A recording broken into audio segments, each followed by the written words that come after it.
Meanwhile, we pick up our conversation with Meathead from AmazingRibs.com. Meathead, have you tried CBD? No. Are you familiar with it? Yes. Do you think it's do you think it's snake oil? I don't want to say anything. Why not? You're allowed to have an opinion. You can have an opinion. Nobody cares. Well, I'm kind of careful about what I'd like to hear what the FDA says about stuff that you put in your body like that, pharmaceuticals or stuff like that. It's not. The question I have for you is... It's not a pharmaceutical, Meathead. The question I have for you is... Yes, go ahead. Does it mellow you? Because I listened to your rant earlier about don't call in with sound on or I'll hang up on you and make fun of you for 30 minutes. 30 seconds. 30 seconds. You need the stuff with THC in it, Greg. Look, when they come up with a formulation that mellows you, let me know. Meathead, here's the problem. You do a show for 3 or 4 months and you have issues with people calling in. Maybe you shouldn't get ramped up. You do a show for 11 or 12 years, and you explain the process, and then for some reason it just never gets conveyed through to the caller. How am I supposed to react? Show, but it's that way with almost every radio show. I mean, come on. You call in, and there's a delay. Be a professional caller. Don't call. Write me an email. I could probably read it better than you can say it anyway. Right? Right. Of course. I don't know anything about non-prescription drugs, and one of these days maybe we can coax my wife onto the air, and she can comment on her actual hands-on experiences in analyzing these products. Okay. But I have no comments. Oh, man, I would love to get Mrs. Meathead on here. She might be able to. She retired from her government research work, so she may be able to comment. Okay. We'll see. All right, we'll see. But back to NBBQA. You want to go back there? Yeah, so, typically for the folks that don't know, it's a few days of trade stuff. If you're in the business of barbecue or grilling, Thursday, Friday are more geared for you. Saturday is more the general public-facing event where you might see some of the bigger stars that you've seen on television or heard here on this show, and they're doing either a cooking demonstration or selling something, and you can get autographs and pictures and all that stuff. From the Thursday and Friday days, what were your biggest takeaways, positives, things that you learned? Most of the attendees are restaurateurs, caterers, or competition cooks. And if you are in the business, if you have a restaurant or contemplating one, or you're a caterer, or everybody loves your barbecue and they say, you ought to cook barbecue at the Little League games, or you ought to do barbecue at my daughter's wedding.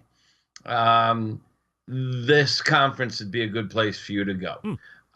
There's a lot of people there who have done this, who know the way to do it properly, the pitfalls, the risks, the legal liabilities.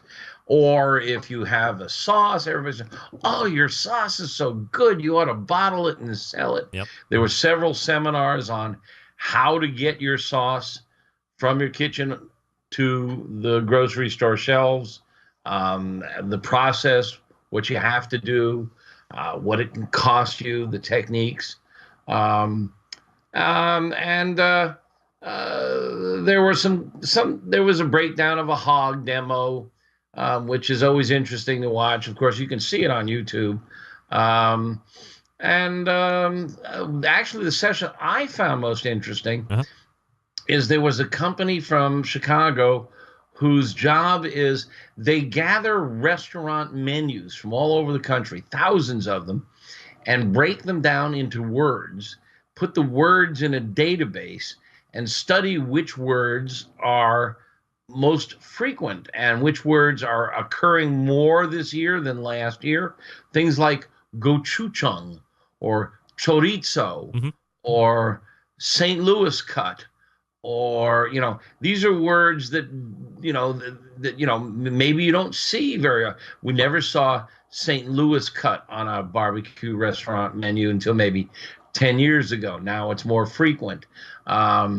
Gochujang, in case your listeners don't know, is a Korean hot spice, which I think may be on a glide path. It's coming in, according to this research, on a few restaurant menus, and then they show the words that are on more menus that are on the upward swing, and here's where they're becoming ubiquitous, and the downward swing. This sauce is possibly where sriracha was 10 years ago. I really like the stuff. I keep some around. Really nice flavor, not too hot. Made with miso, so it's kind of meaty, umami flavor. Yep. So that's starting to show up on menus, and it was really interesting to see the trends that he was spotting coming up. But the main reason to go is much of the best stuff happens after hours in the bar. You cruise into the bar and you sit down next to somebody, and holy smokes, he lives not far from you, or holy smokes, he's doing the same thing you are, or holy smokes, he's got the same problem with embezzling from his secretary or whatever, and there's a lot of networking and meeting people. I mean, I don't have a restaurant. I don't compete. I'm not a caterer. I go for the networking. And I would imagine, Meathead, that if you're in the bar, a lot of the ham and eggers want to cozy up to Meathead and talk to you a little bit and take a picture with you. I mean, from a celebrity standpoint in the industry, I mean, you're a fairly big name, whether you're going to admit it or not. Yeah, I'm not used to being called that, but it's very gratifying. And this actually, subtly, now that you probe me, it may be one of the reasons I enjoy going, because sitting in the bar, a lot of people come up and say, Meathead, you're the reason I'm in barbecue. Right. Or you have changed the way I cook. Or I bought your book and I've learned so much. I'm so much better because of it now. Or I come home from work and the kids say, Mom, can Daddy cook tonight? Or I got laid last night because of you. And a lot of people wanted selfies with me. So that's a real ego trip, and that's fun. But it's really cool to meet these people and get feedback from them, what they like and dislike about the website and the book. Did you attend those awards on Wednesday night or Thursday night or whatever they are? Partially.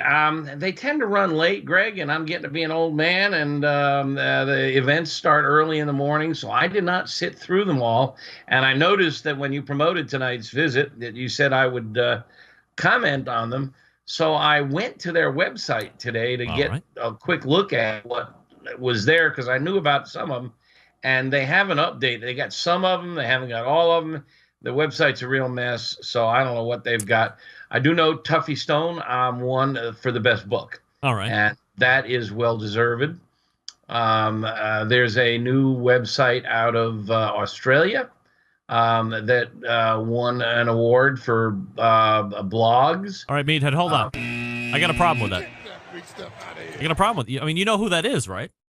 The guy out of Australia? It's not a guy. You talking about Bush Cooking? No. This is another guy from Australia. Yeah, I have the same problem. Bush Cooking won the best blog, and it is owned and operated by the executive director of the National Barbecue Association, and that is a serious conflict of interest. 2 years running, by the way, she's won that. 2 years in a row. Yeah. She should be disqualified, or what's the term? Recused. She should recuse herself. We didn't enter and haven't entered, but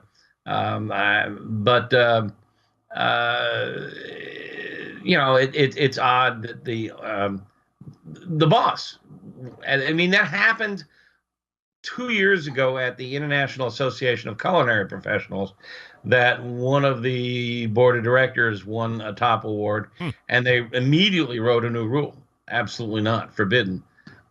So, yeah. And there was a couple of awards for photography given to somebody named Ash Hodgson. And I just have to wonder how many if that's a relative of hers. Well, I believe also, and totally not related to any of the conversation we're having, that my Texas embedded correspondent might have won a second place prize for a photo. That would be Doug Scheiding, by the way. So we congratulate Doug. Yeah, I think he did. Yeah. So let's talk let's talk is Doug in there tonight? Hey, Doug, if you're listening, good to talk to you. Doug is in the YouTube chat room, chatting it up with the rest of the Central Lights here while we're chatting it up here, Meathead. So talk to me high level on NBBQA and where you see it. Again, you were freshly there, and I mean, you were a little down on where it's kind of subsisted over these last handful of decades. And look, let's be honest. You wouldn't ask me this. Let's be honest, Meathead. I did 3 days. I know that's the problem. I did 3. Meathead, hold on. Let me set this up for Christ's sake. Jesus. Aren't we running out of time? Because you won't let me talk and get through it. I mean, hold your horses for a goddamn minute. So, I went last year. I did 3 days of 3-hour shows. Okay, so 9 hours, and I was fairly critical of.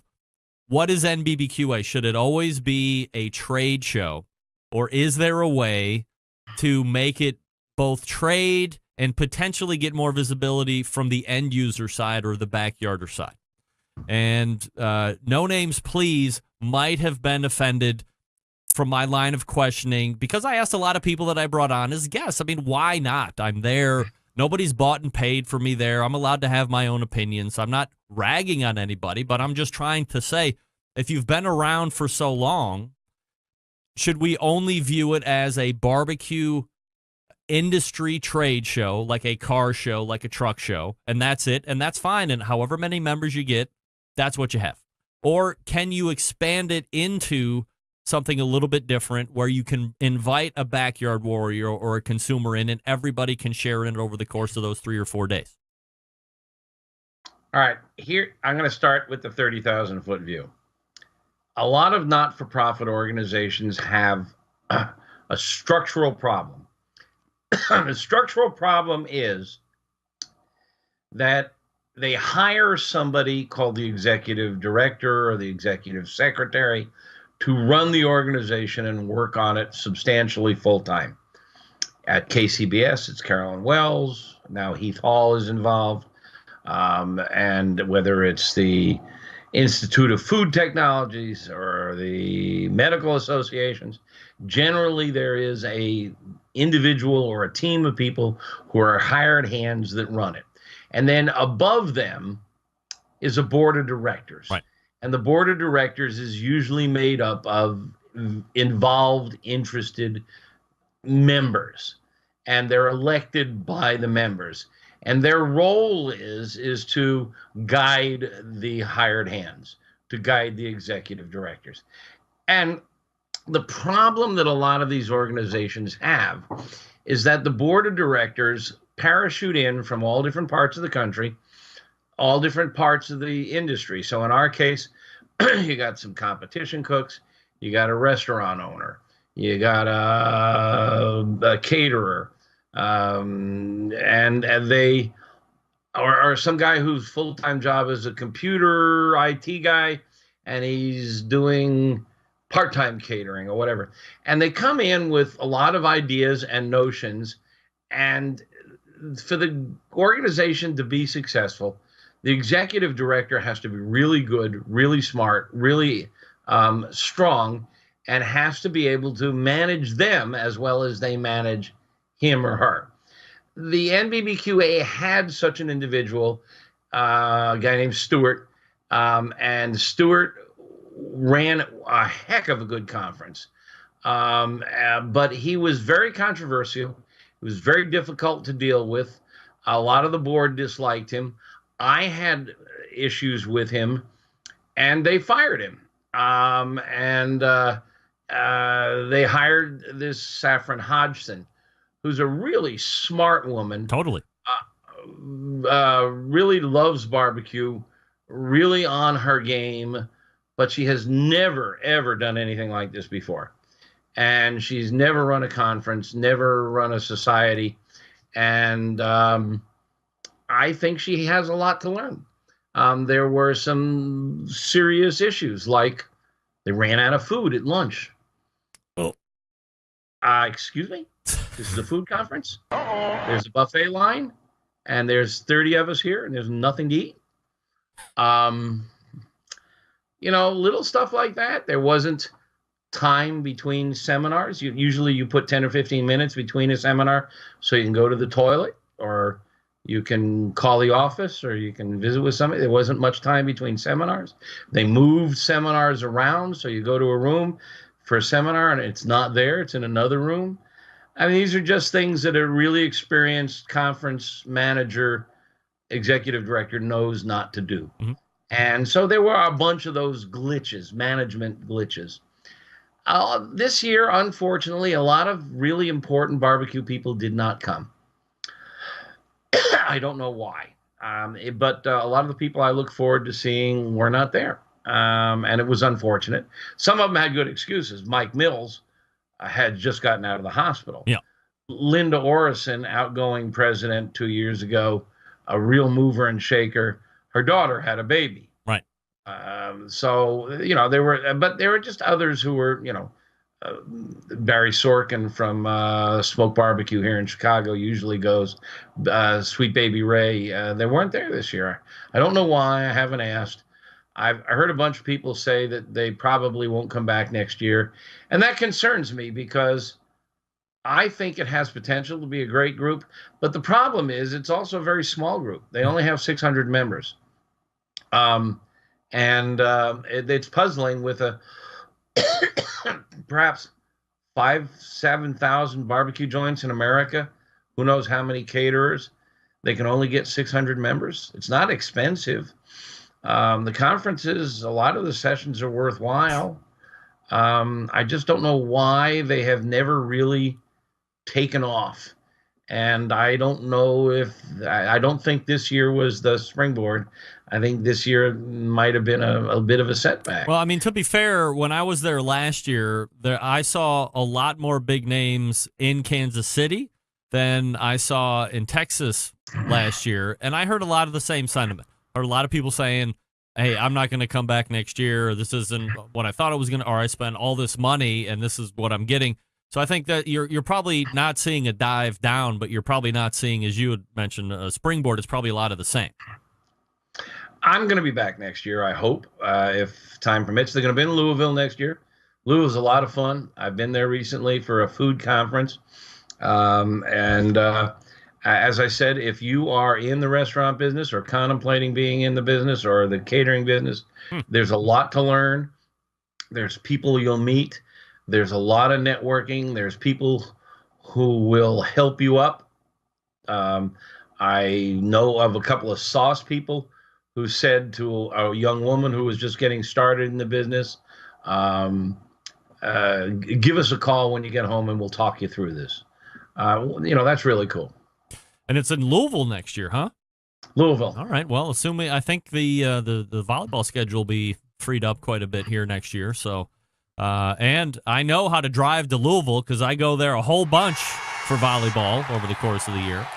So Saturday is the consumer event.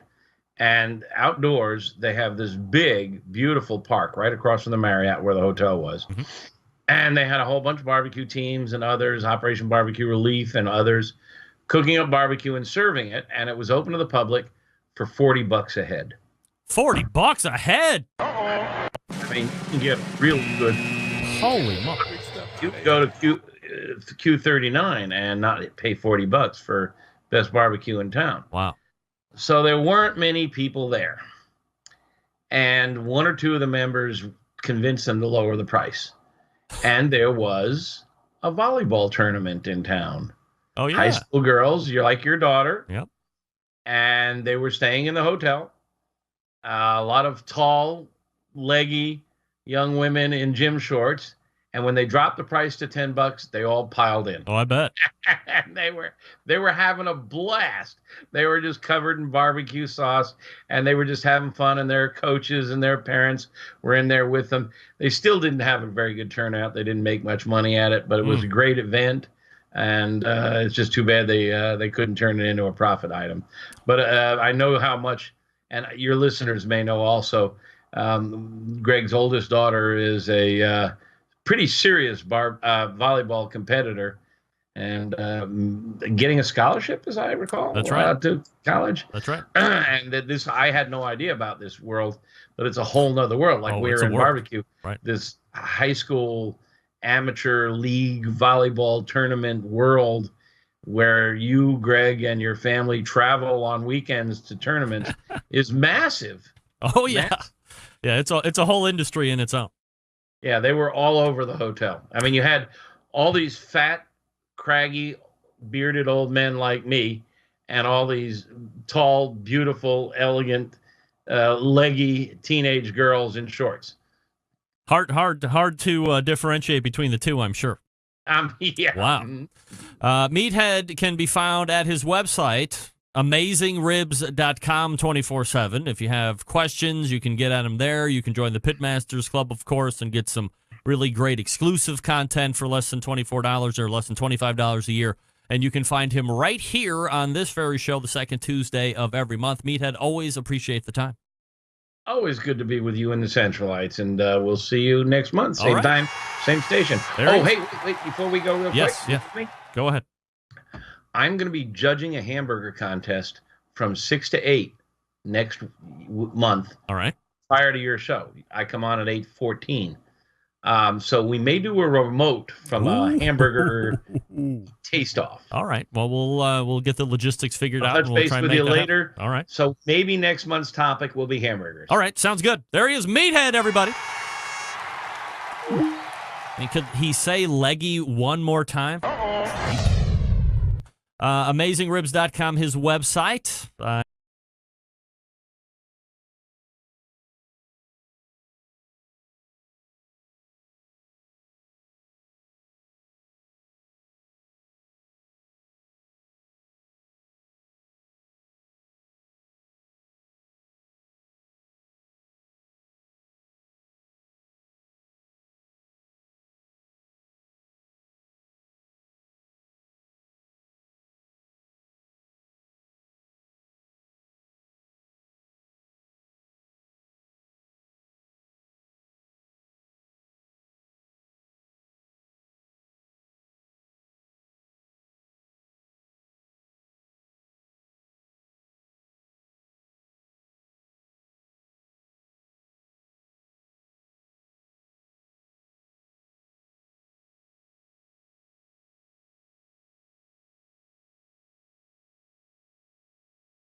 Barrel cookers are becoming increasingly popular. There are a good handful out there today, and we like to make sure that we are covering the field when it comes to this niche. My next guest has a cooker that we will be talking about, so let's go ahead and run to the hotline and welcome the creator of Hunsaker Cookers. That is indeed Mark Hunsaker. Mark, how are you, buddy? I'm doing great. Greg, how are you tonight? I am absolutely fabulous. Mark, appreciate you making time for the show this evening, and a number of different places here to run around as we talk about your cooker and yourself. So before we get into the cooker, how about a little background about you, maybe where you grew up, what you do professionally, and where you're currently residing in these great states? Sure. Okay, we're in Columbia, Missouri, and a little background on me. I grew up on a farm in west central Illinois. Parents still farm over there. One of the things I like to do there on the farm was when the equipment got tore up, my job was to weld it or fabricate something. So I just had a kind of a love for the working with steel and fabricating whatever I needed to do. So fast forward, went to college, got my degree, and 35 years ago I started out as an insurance adjuster. I'm still doing that. But I, kind of got a little bored and decided, well, let's start building some smokers. I like to barbecue, like to work with metal, so it seemed like a perfect marriage. And here we are 6 years into making drum smokers, and things are going great. So. Mark Hunsaker joining me here on the show. I don't want to diverge off the cooker talk, but I'm kind of always fascinated with farming, especially when you get out into the areas where you can see the fields and all that. How has farming evolved over the last, let's look at it from when you were a kid and where you see it today. Like, what is the life of a farmer these days? Oh, my gosh. Well, unfortunately, a lot of the farmers now are getting much older. It's really hard to get into farming. I mean, it used to be a lot of the farms would be transferred from one generation to another. For various reasons, some of these younger guys just aren't getting into it. But I don't know how some of these guys that would like to get into it can do so. They're going to have to go out and borrow a lot of money or have a friend that's got a farm and willing to work with them. But it's kind of scary because a lot of these farms are just basically they're turning into corporate farms. It's like a lot of things, bigger and better, I guess, so to speak. But I still I fond memories of growing up on the farm. Like I said, my parents still have the farm. My brother farms it. Raises quite a few head of cattle, and it's a great place to live and grow up. I just the machinery, the technology has accelerated so fast. I mean, when I was growing up on the farm, we didn't have a cab on a tractor. It was all open air. Now all these tractors, they all have, obviously, most of them have cabs, and all the comforts of home. In fact, a lot of these guys can go out, pull into a field and hit a button on their computer and basically sit there and, basically they're there for the ride because these things are programmed in with satellites. So it's amazing. Yeah. Mark Hunsaker joining me here on the show. Mark, from a barbecue standpoint, is it something that you grew up around? Like, did you have a lot of live fire, barbecue, or grilling where you were growing up, or is it something that you got into from you developed a like of it on your own and then progressed into the business and the pit building side? Right. Well, when I was growing up, I mean, we just assumed that having pork and beef was just a way of life for everybody. But obviously, that's not the case. I mean, if you got the cattle and the hogs on the farm, we butchered our own hogs and we did everything along that line. But as far as grilling, we didn't do a lot of grilling. I didn't even know honestly didn't even know what a brisket was until probably 20 years ago.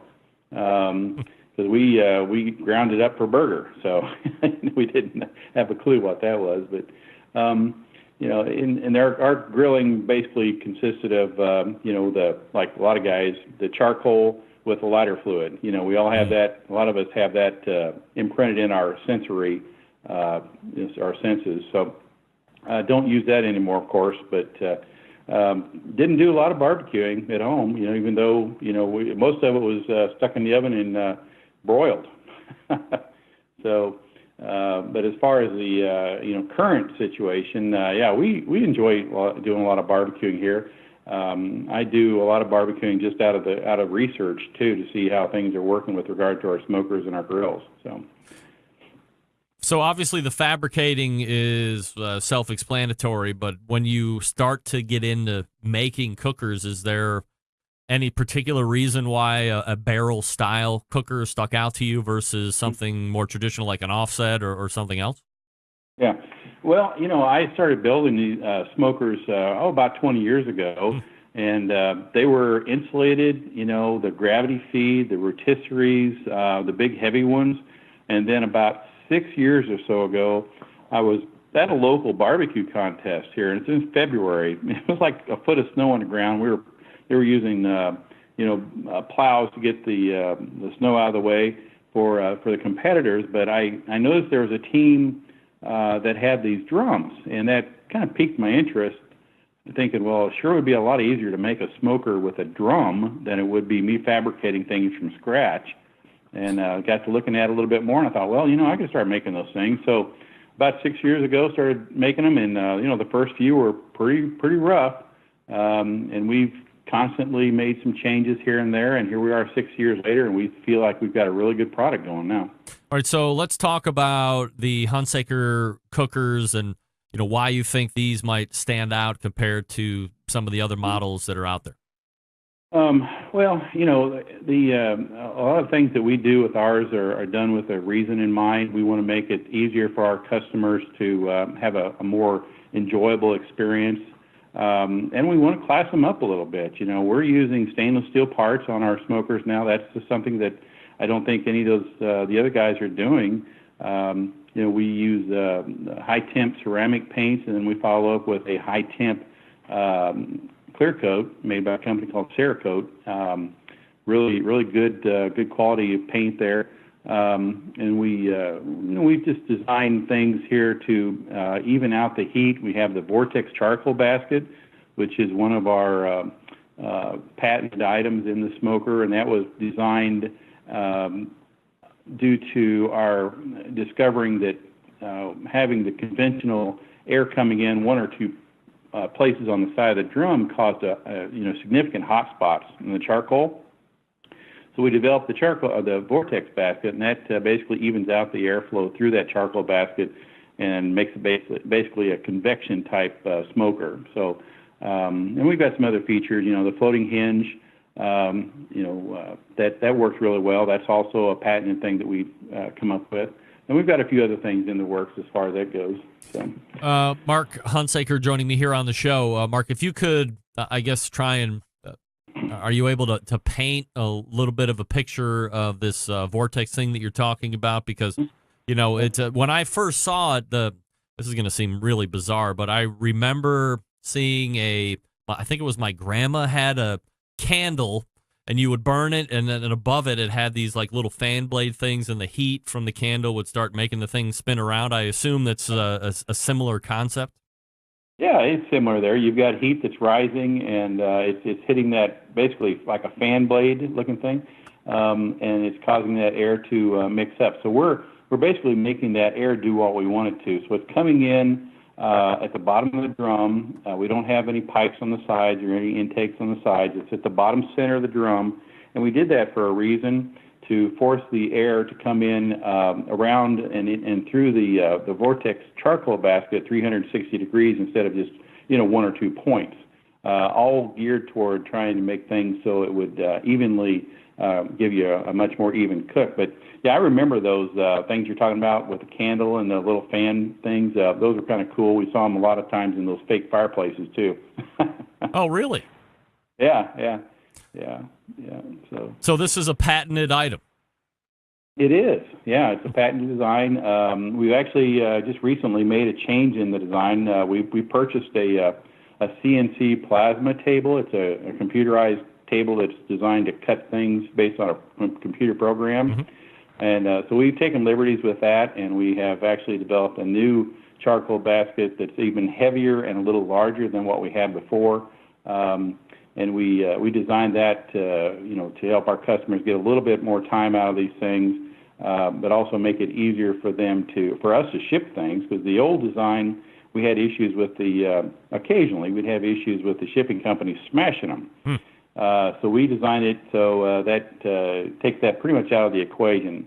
So they're like 14 gauge. I think other guys are building them out of 16 gauge, but we went with 14 gauge. It's a little bit heavier, but we feel like it's going to last longer for our customers. So. Mark Hunsaker joining me here on the show talking about the Hunsaker Vortex Cooker. HunsakerSmokers.com is the website if you want to check it out here while we're chatting it up. Let's talk about cooking time and when you're firing it up. And we'll get into let's start there, I guess. If you buy a Hunsaker cooker, it comes to your house. Obviously, you could probably go to the website, watch some tutorial videos and all that stuff as far as getting it lit and so forth. But what do you recommend, or how do you recommend lighting it up to get that first cook going? Okay. Well, basically, you either have lump charcoal or briquettes. Either one's fine, but I find that a lot of guys are using lump charcoal. It gives you a little cleaner burn. You don't have quite as much, white smoke. There's no binders to speak of in the lump charcoal. So a lot of guys are using that. So basically what we suggest, and it's only a suggestion, is to fill it up about 3/4 full, light it. There's lots of different ways to light it. You can light it from below off the ash plate. You can fill it up halfway and stick a little Weber cube in there and light that. Some guys start out with a chimney full of hot charcoal, and they'll dump that on top of their the charcoal that's in the vortex basket. But like I say, there's lots of different ways to do it. There's really no wrong way to do it. I always tell guys the wrong way to do it is not to do it at all. So some guys even use the big blow torches, that you can hook up. They like those because those are kind of neat. They're kind of fun to run. So,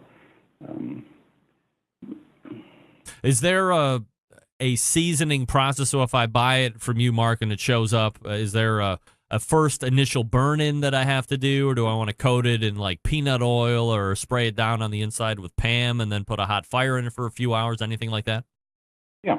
Each of our smokers comes with an instruction sheet as far as how to recommend folks season their smoker. But basically what we recommend is guys just go and pick up a can of cooking spray and spray the inside of the drum, the bottom of the lid, anything that's metal, the vortex basket, the heavy-duty charcoal grates, anything that's carbon steel. We always think it's a good idea to spray that down with some like Pam or whatever cooking spray and season that. And that's a great time to learn how your smoker breathes at that point. But you might only put not even half a load of charcoal in at that time because you're just kind of learning how it runs. But after about 2 or 3 hours of burn off that cooking oil, hey, this thing comes ready to cook on.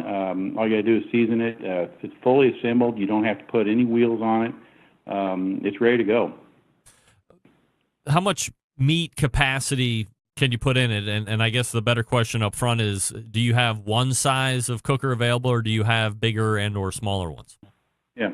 Well, primarily, most of our business now has been geared toward the 55-gallon drum. And as far as capacity goes, well, that's a loaded question because you can kind of depends on how, what you're cooking and how you want to do it. One of the things that we try to focus on as far as, our designs is the fact that this is a vertical cooker, and it stands to reason that if you can hang it, you can cook it. I love hanging meat, whatever it is. If a hook can go through it and it'll stay there, that's a great way to do it. But you'd ask about other kinds of smokers as far as the size go. We are also producing 85-gallon drums. They're quite a bit bigger. Wow. But we've seen a significant increase in the demand for those. So we just try to listen to our customers, and we're going to start making more of those now. When you have something that's 85 gallons versus the 55, do you find just an inherent bigger consumption in fuel, or are they still about as efficient?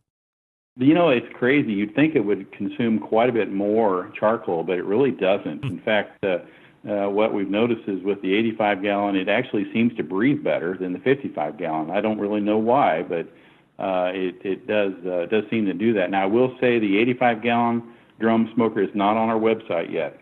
We haven't got that far yet. But we do make them, but we just haven't got to the point where we put it on our website yet. What's the price point on a 55-gallon? Shipped to the customer's door at most locations is $799. Now, like I say, that includes shipping. It'll come in a box on a pallet. Normally shipping pretty much anywhere in the country will take up to, depending on what part of the country you're in, you might be looking at about 4 days max. Mm-hmm. It seems like that's kind of the standard as far as the maximum. That's going to be like the Northwest or or maybe the West Coast, maybe East Coast. But they get it out. They get out there pretty quick. So. Are there any standard items that come along with this aside from the cooking grade? Do you get hooks or anything like that? Okay. Of course, you get the drum and all the stainless steel parts on the exterior. Comes standard. Our Vortex basket with the built-in heat, if you want to call it a heat deflector, that's standard. You don't have to pay any extra for that. It comes with a 5-level cooking grate system with heavy-duty expanded metal charcoal or food grates. That it's kind of interesting the way these things work. You know, some of the guys are making drum smokers with these bolts, that stick in, or these little rods. We decided to change that quite a bit and make it so you can move your cooking grate up and down without having to try to maneuver around those. So it's based on a 3-pin system that locks into those vertical cook support apparatuses. Is there an ongoing maintenance that you need to perform with these? You want to power wash them out every so often, or things that you don't want to do while you're using them? Well, there's a lot of guys out there, and it kind of varies depending on who you talk to. Personally, I'm not a big fan of power washing a steel drum, because you could encourage, rust or something like that. But, as far as I'm concerned, scraping it, trying to keep the grease and the gunk out of it is important. With our smokers, it's got the hole in the bottom of it for the air intake at the center bottom of the drum, so it's really easy to put a pan under there and just kind of scoop or remove the grease and whatever ashes, if any spill out, you can move that to that center hole and get rid of that real easy. So you don't have to, fill it up full of chemicals. I'm not a big fan of chemicals either, really. But scraping, to me, that's sufficient. So now I will mention also, Greg, we've also come out, and it's on our website, a new product that we're really happy with or proud of is a stainless steel 55-gallon drum. That is a super sharp drum, and you never have to worry about paint issues, ever. I noticed also, aside from the name brand products, that you have quite a few products that are directed towards the Weber Smoky Mountain. So did you see that a lot of people like that and said, hey, well, making this kind of a charcoal basket for the Hunsaker brand, I could make something that would accommodate a Weber Smoky Mountain and sell into that accessory market? Sure. Yeah, we realized a couple of years ago that there's a huge number of Weber Smoky Mountain guys out there. Weber's got a really nice smoker. It's very popular. A lot of guys have them. So we decided that, why not come up with some products that would make their experience a little better? So our Vortex charcoal basket, the one we just designed, does fit in the 18.5 and the 22.5 WSMs. We also have a circular hanging rack that's stainless steel that comes with 6 hooks that fits in both the 18 and the 22. Let's see. But that's a couple things that we've done for the WSMs. One other thing too, I forgot to mention, Greg. We also have basically it's a Vortex plate that sits on top of the charcoal ring for the Weber.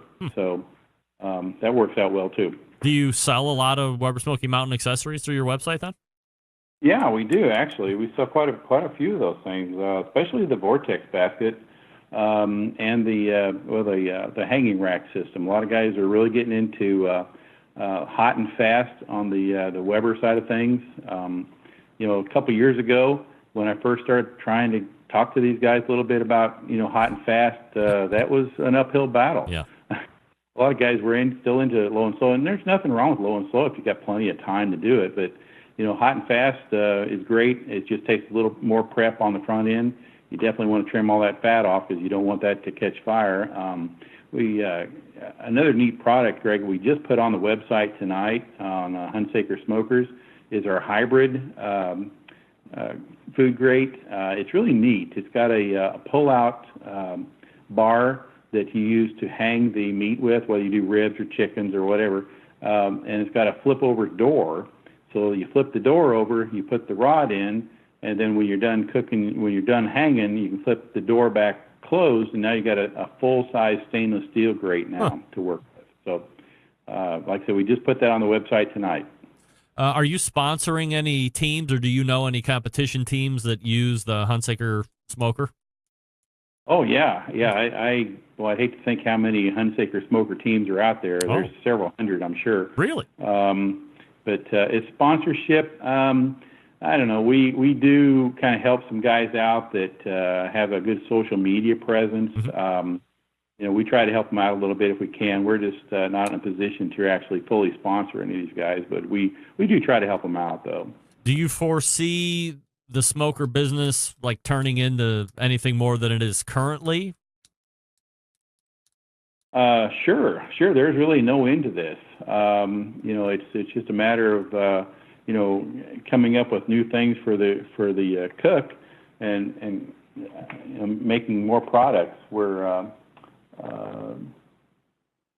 working on new things all the time. We've got some things that are in development at this point that a lot of guys haven't even seen yet. So, would you like to do Hunsaker full time and get out of the insurance adjusting, or is that not a goal? Oh, it is a goal, believe me. Right. Yeah, I've been doing this insurance adjusting for 35 years, and that's one of my goals is to get to the point where I can do that full time. Now, my son Ryan does this full time, and he's instrumental in making this work for us. If I didn't have him helping us out, I'd be in big trouble. Now, growth-wise, we've been doing the drum smokers for about 6 years, and consistently we've doubled our business every year. So.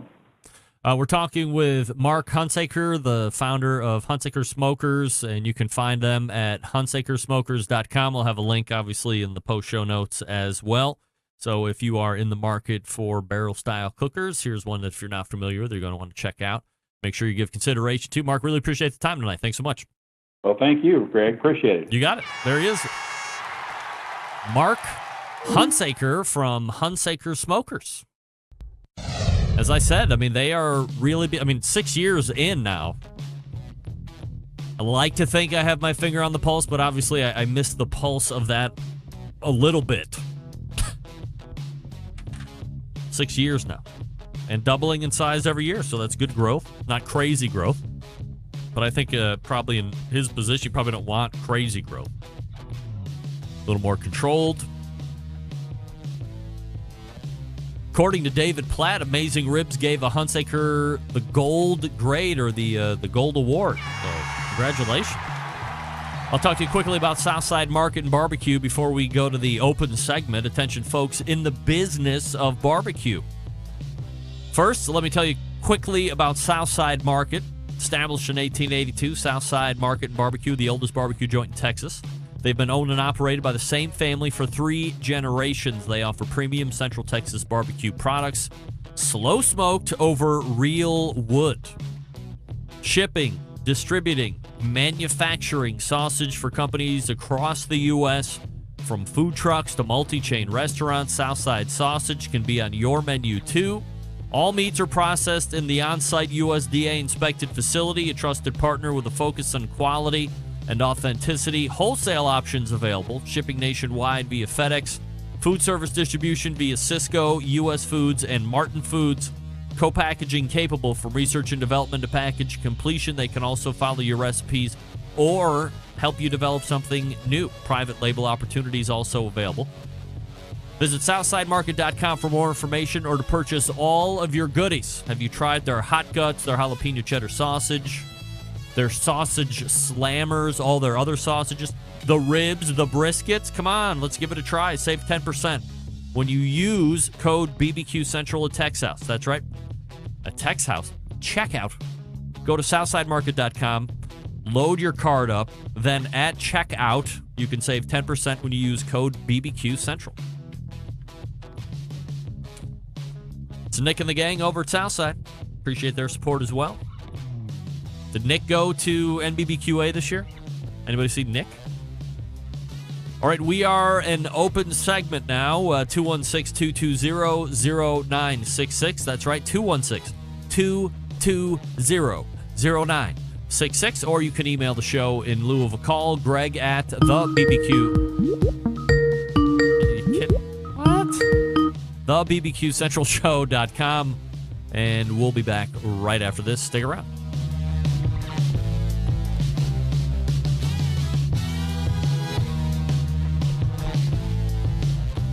Continuing to produce incredibly mediocre content in an exceptionally professional way.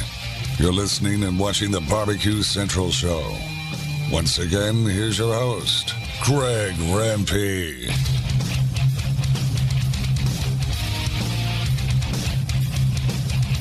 All right, welcome back. This portion of the show being brought to you by Fireboard. Monitor up to 6 different temperatures simultaneously. Connect to Wi-Fi for cloud-based monitoring. Or connect via Bluetooth. If you have Alexa or the Google Assistant in your home, you're in luck because Fireboard is fully integrated with both. Find out more by visiting fireboard.com or call 816-945-2232. The good folks at Fireboard, Ted Conrad and the gang. I bet Ted was at NBBQA as well. All right, 216-220-0966. Greg at thebbqcentralshow.com if you want to jump in. Caller, you're on the air. Go ahead. Hey, Greg. Eric Babb here from TBQ. How are you? Hey, whoa, sorry. Hey, Eric, how are you, buddy? TBQ. I am doing well. I thought I'd call in because I attended both the NBBQA and I'm also a team that uses the Hunsaker smokers. Are you? I am. And we actually won first place for our spicy tomato barbecue sauce this year. Did you? Look at you. We did. Spicy minimal. Last year came in second for the original, so we are 2 in a row for getting calls at NBBQA. Yeah, congratulations. So, so what's the process for that? They select it down, or they break down categories, and then you just submit your sauce that fits into the best category available? They do. They've got a tomato mild, spicy. They do the mustard, white sauce as well, and a fruit base. All right. So first place this year, do you have a website or something that people can go to try and get their hands on these first place sauces? We sure do. It is www.pittyq.com, and that's Pittyque. P-I-P-P or P-I-T as in tango? Pitty, as in pity, as in pitbull. Got it. We donate 10% back to animal rescue of all of our sales, so it's a growing phenomenon here in the Chicagoland area. Yeah, a lot of teams using our sauce. How do you like the Hunsaker smoker? What do you like best about it? I love getting sleep. As Mark mentioned, the low and slow guys, nothing wrong with that. They light their fires at, 2, 3 in the morning. I don't have to wake up till 5, and I get my cook done. Everything is on time. What are you running at temperature-wise? Do you know? For my ribs, I'm running around 260, 265. Everything else around 275 to 285. All right, so you're not running into like hot and fast 375, 450 range. No, with the drums, with the heat, it is like a convection oven. So actually, my briskets take about 4 hours. Pork butts around the same, and ribs are done in 3. 4 hours, and it's a whole packer at 275? It's a full packer. It is separated, point and flat, and I leave about 1/8 of an inch of the fat on the bottom of the flat. Interesting. Are you a wrapper guy too? No, I do wrap. I do in foil. Add a lot of liquids, a lot of different mixtures in there, and so far, last couple comps of the following previous year, we've finished in some top 10 briskets, top 10 pork. So we actually won first place at the last comp of the year for ribs. So everything's clicking. Nice. All right. Well, where are you competing at next? First comp of the year for the Chicago area will be at Dwight, Illinois, at the Route 66 Smokeout. All right. And that's May 4th. All right. Sounds good. Well, I appreciate you calling in. Hey, thanks, Greg. You got it. First place spicy red sauce. Like it. It was TT, Tango Tango, Pity, like pit bull, I would imagine. John Dawson got your email, and I tell you, of course. Let's see here. This has trouble written all over it, but I like trouble. Why not? Go ahead. You're on the air. Yeah, it's Imperial Garden Chinese restaurant. Your food is ready. I'm sorry? Yeah, you ordered the 3 chow mein, the 2 wonton soup, and the 4 egg roll, right? I did. Thank you. I did not. I thought I did, but I didn't. That's all right. Hey, special because I was telling you my story of the tire incident of 2019, or the lack of tire. Special thanks to Noah and Amber Glanville and their sons Easton and Max for hosting Bobby and I this past weekend while we did attend the World Challenge volleyball tournament at the Louisville Exposition Center. And I'm not sure how many of you do the traveling sport thing. Some of you probably think that we're just a bunch of crazy kooks traveling, east of the Mississippi, 8, 10, 12 hours out of our home base. To a certain degree, we probably are crazy, and we could get into a sports club segment down the road if that is something that would interest any of you. However, that's nothing to do with the fact that the Glanvilles are incredibly gracious hosts, wonderful entertainers, and when you strip everything away, at the very core, just really great people, and that is very much appreciated, at least by myself and my daughter, because we were the two there.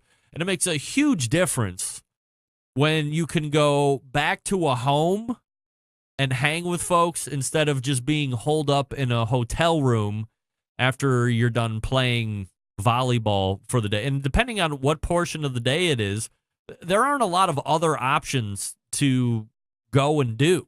Sometimes there's a team dinner that you're mandated to go see. Sometimes you're in a city that just isn't great and there's not a lot of touristy stuff to do. I am a fan of Louisville in the city sense. Some decent places to eat there if you're into that. You can see how they build Louisville Slugger kind of stuff.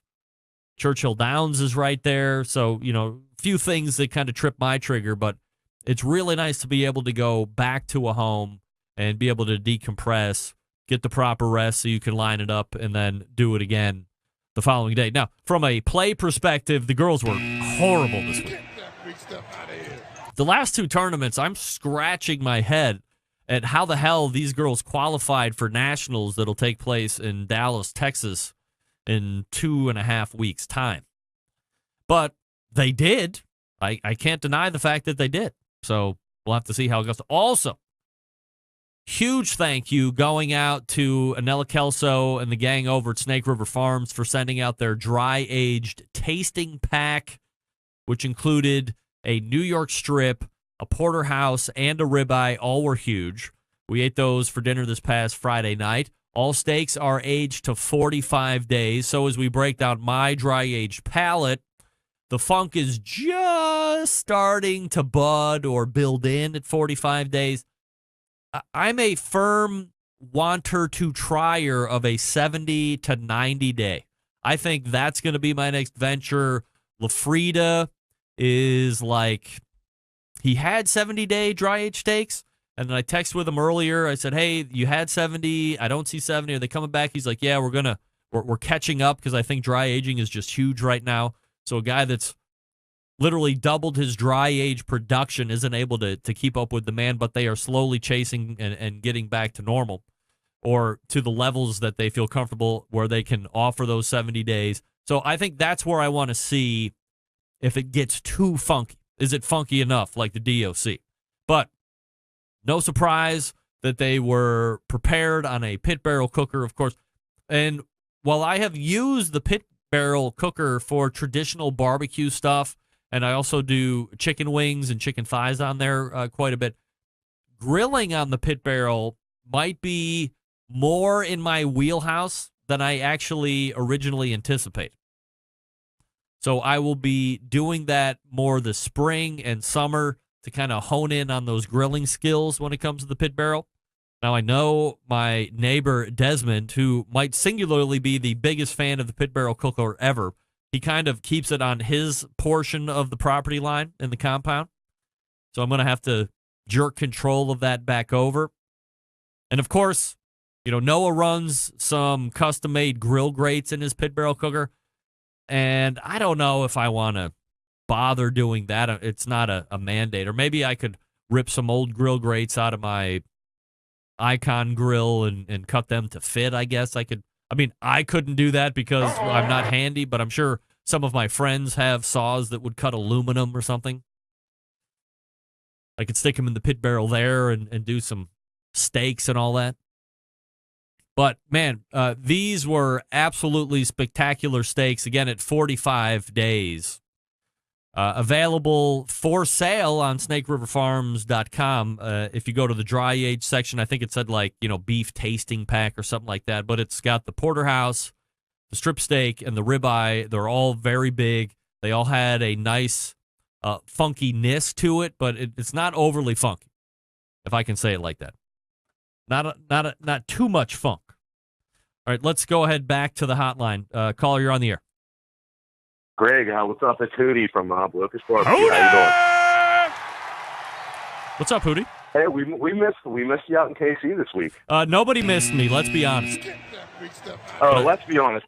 We missed you, but that barbecue, that volleyball life is real. Oh, that hotel was packed to the gills with volleyball pants, and I did not think that was a real thing. Oh, it's a real thing. You think I'm just trying to get out of stuff, but that's a whole different subculture that unless you're steeped into it, you have no idea what's happening.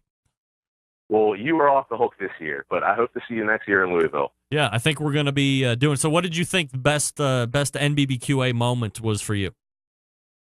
All right, Greg. Well, my best NBBQA moment was actually on Tuesday.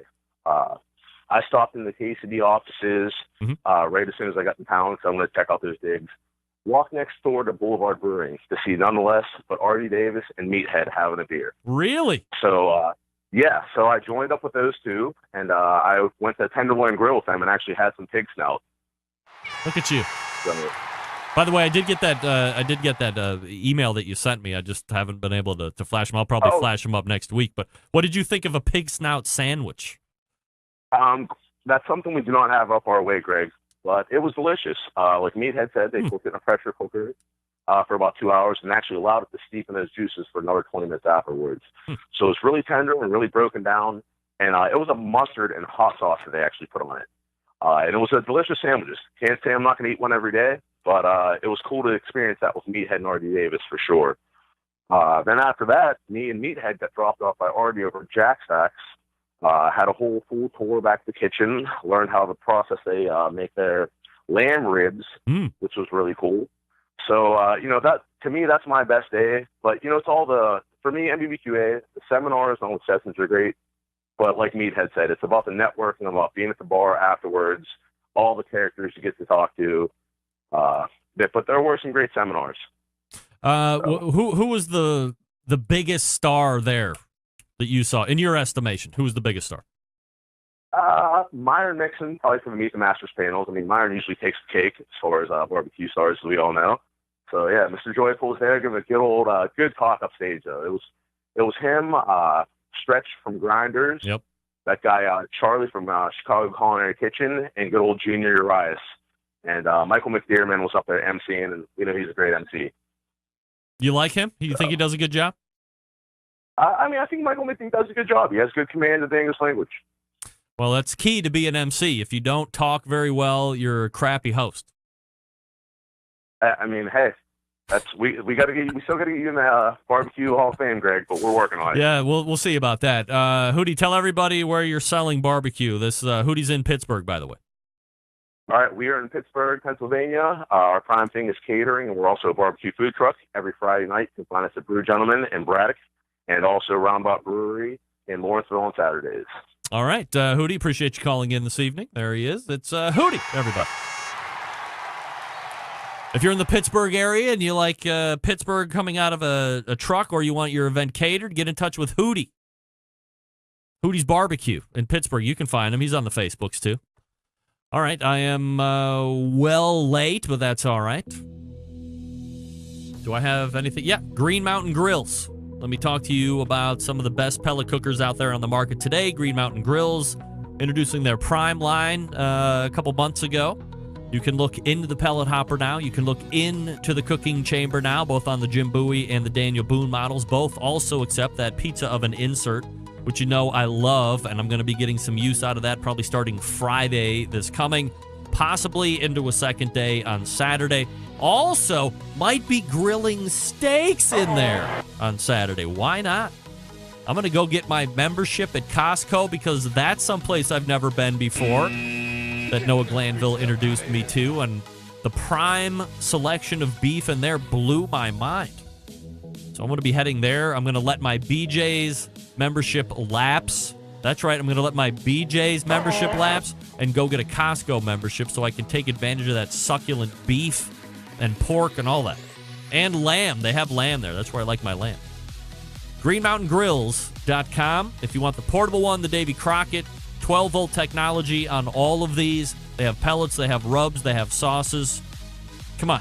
You know I got two in my backyard right now. I absolutely love them. GreenMountainGrills.com. That's GreenMountainGrills.com. We're back to wrap the show right after this. Stick around. Be right back.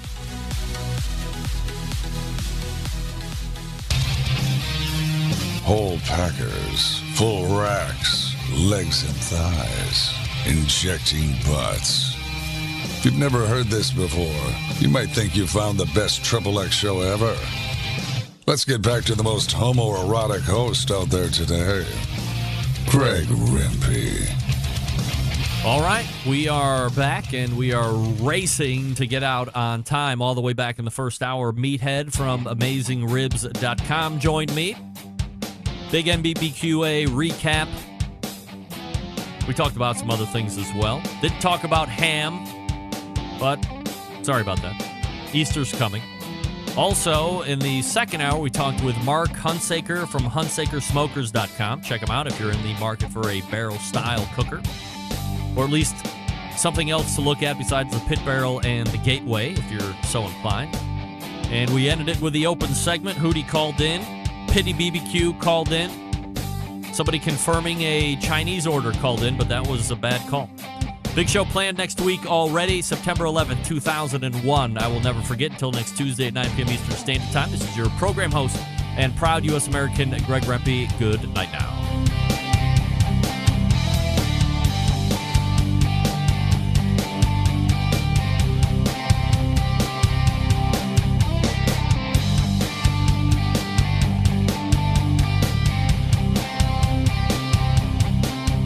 This is Jimmy Burns from Malvern, Ohio, and you're listening to Barbecue Central.